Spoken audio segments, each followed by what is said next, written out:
Preparing your manuscript. Before you begin investigating possible journal options, it's essential for you to spend time understanding your project and the audience you would like to reach.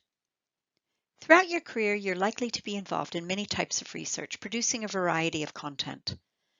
Typically, people focus on research articles, but you may publish review articles, whether that's a literature or theory review or a systematic review, position pieces, case studies, book reviews, and so on.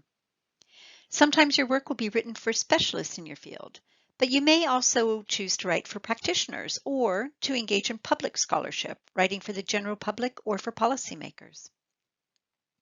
So take time to determine your objectives.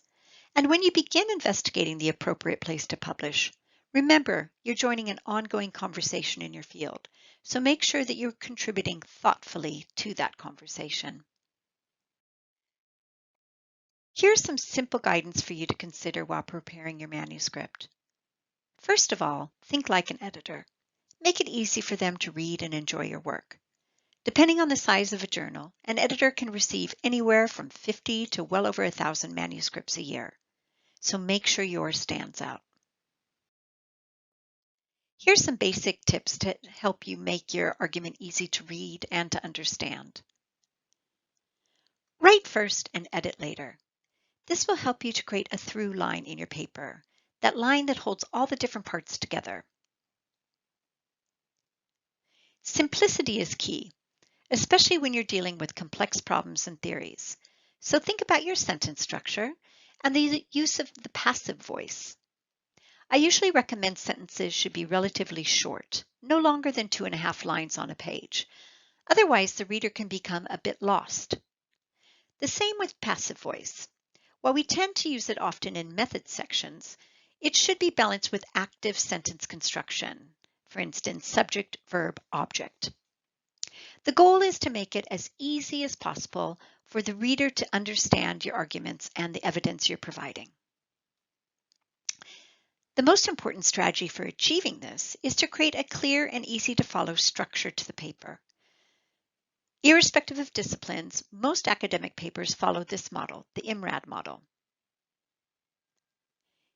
It's especially important that you create a strong introduction, so 2 to 3 pages that establishes the research question or the problem you're exploring, provides a clear thesis or argument which is easy to see and understand. Make sure your argument stands out. You don't want to bury it in the midst of a paragraph on the 3rd page. You should also provide an outline of the structure of the paper, letting the reader know what they can expect. Your outline should include your methods or theory section, your results or findings, a discussion, and lastly, in conclusion. Lastly, your role is that of a storyteller. It's up to you to give life to the exciting story of your research, so be brave and be bold.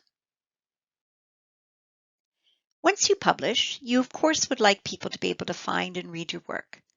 This begins with the basics, the first elements of your article a potential reader will see, your title and your abstract. Title styles and formats can vary somewhat depending on subject area and individual writing style. However, there are some tricks to keep in mind when composing your title. Write the title after you've finished writing the paper, though it's not a bad idea to have a piece of paper next to you as you're writing to jot down ideas. Keep your title short and to the point, so we would recommend 16 words or fewer for a title.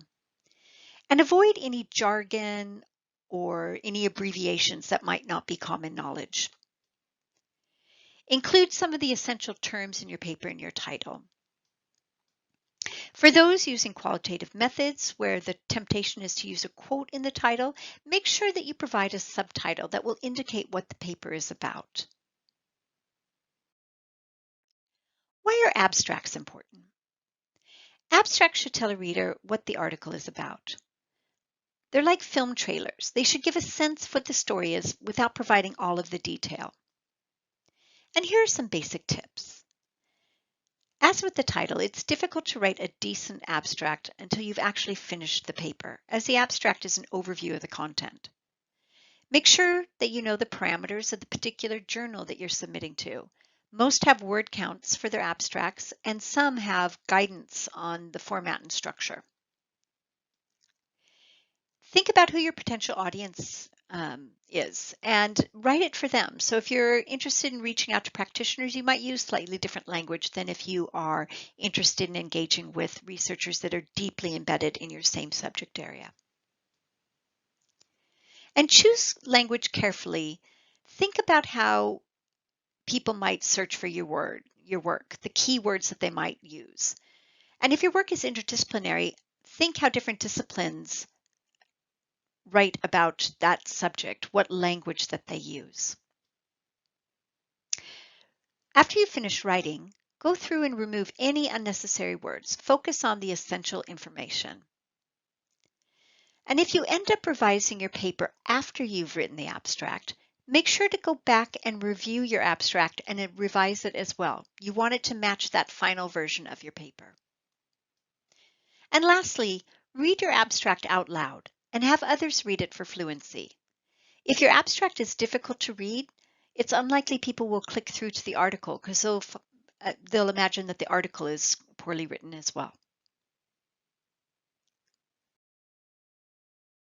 Along with titles and abstracts, authors are often asked to provide keywords that will be included in the metadata for their article. These act as flags and searches to help readers find your work.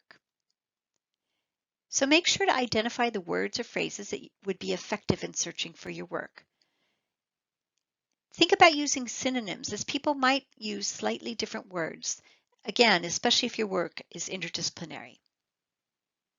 When using words and phrases, be specific to narrow down the search results. Think about using qualifiers, as with the example I have on this slide. And lastly, test your words in Google and Google Scholar to see what kind of results you get. Is it what you would expect? Fantastic. If not, you might think about refining them.